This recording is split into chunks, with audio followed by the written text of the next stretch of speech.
morning, guys. Welcome to day 1 of week 8 on our animal stories unit.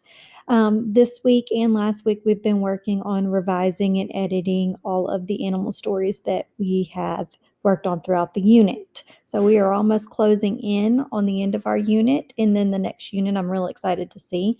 But let's go ahead and talk about what we're going to be looking at today. Today, we're going to be using a rubric to score a story that we read, okay?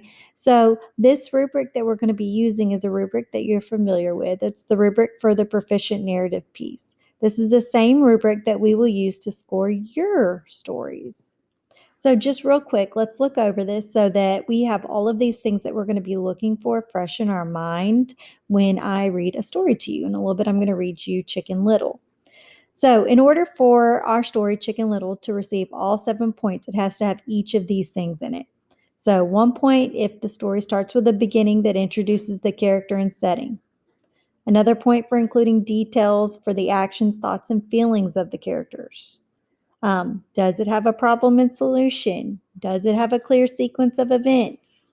Using linking language to show the order of events. Include an ending to my story. And then the story follows the rules of the genre. So we need all 7 of those things to be able to score a proficient answer. And that's what we want for your writings. And we're also going to want that for our book. So real quick, I am going to take you to our book that we are going to be reading.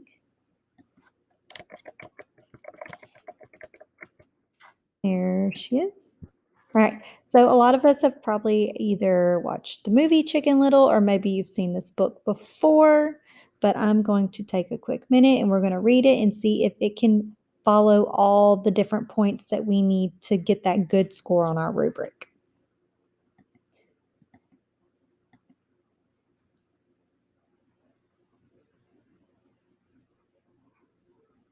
One day, an acorn cracked Chicken Little on the head.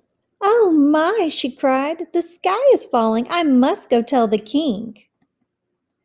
Along the way, Chicken Little met Henny Penny. "Where are you going in such a hurry?" asked Henny Penny. "The sky is falling," cried Chicken Little. "We must go tell the king. Follow me." Soon they met Cocky Locky.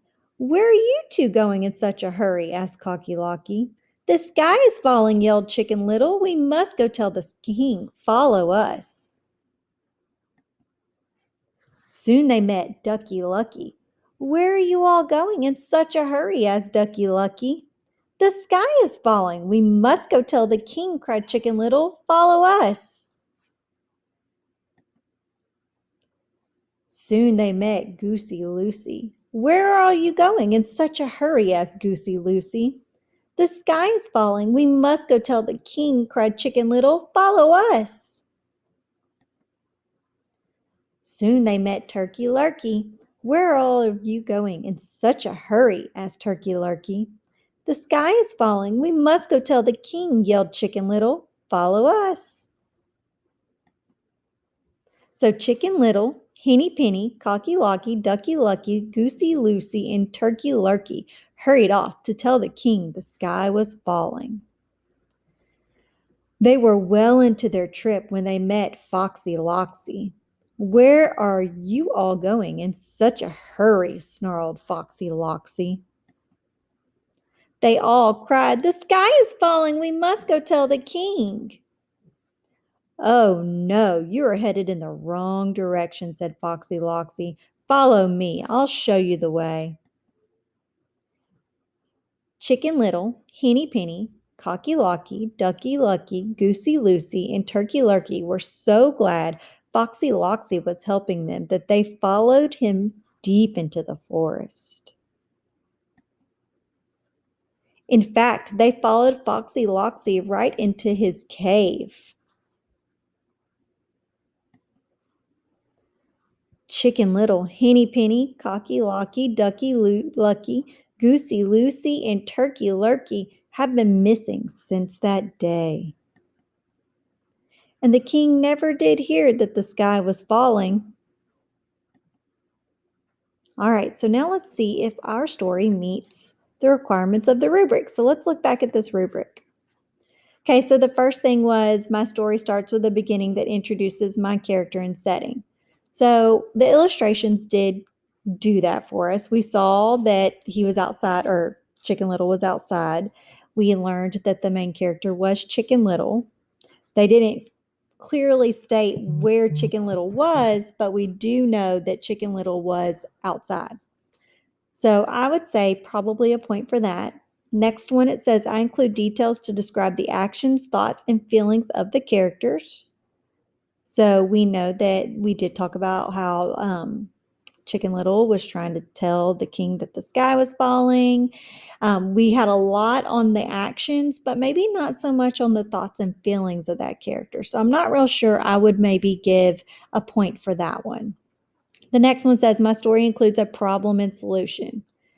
Well, I don't think I would give a point for that either, because the problem was that she was trying to go tell the king that the sky was falling, but she never made it, right? Because Foxy Loxy kind of lured them into the cave and then he ate them and they never made it to the king. So I don't think I would give a point for that one. My story has a clear sequence of events. I would agree with that.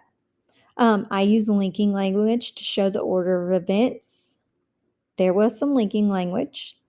I include an ending to my story. We did have a good, clear ending, and the story follows the rules of the genre, which it did. It followed the rules of the animals being the main characters and all of those things that go into our animal stories.